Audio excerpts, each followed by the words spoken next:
Omulabirizi w'ennamirembe the Right Reverend Wilberforce Kitolwalira akubiriza abakulisitaayo okukomya okwenyooma wabula bekkiririzeemu kibasobozesa okukola ebintu ebibazimba n'okugaziya obwakabaka bwa Katonda. Enkya ya leero nga tulowooza ku bigambo bino mu ngeri enfunze mumanye nti Katonda yatuwa era atuwadde omulimu ogw'okukola mu bulabirizi buno obw'ennamirembe. Omulimu ogwo gwe gw'okufuula abantu be abayigirizwa be. Kyokka nga tukozesa buli mukutu gwonna ogusoboka okusobola okutuukiriza ekyo. Bino Omulabirizi Lwalira abyokedde akulembeddemu okusaba kw'okwetegekera olunaku lw'abajulizi ku kigwa ky'Abakulisitaayo Nakiyanja n'okusonda ensimbi obukadde 50 ezeetagisa okuddaabiriza seminary y'e Namugongo. Ffeffe nnyini bannyini ttendekero lino twongerako ki? Tulina okwesiba kuzisinga ku mmeka? Wano twogera Namugongo wano naye tulina buloba, tulina ebifo ebirala byonna.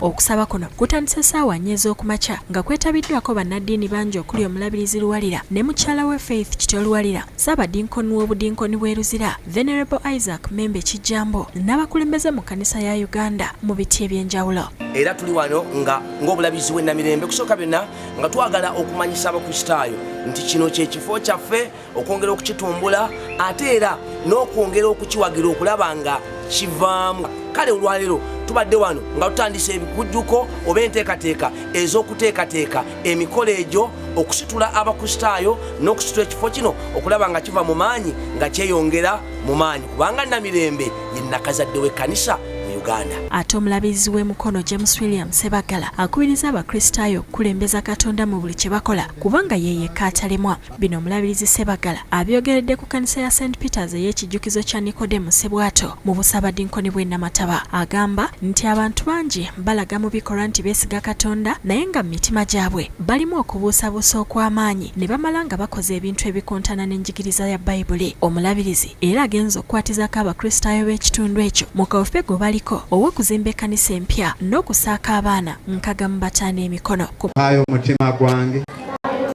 era nzigulawo olujjo lw'omutima gwange. Yesu oyinjire.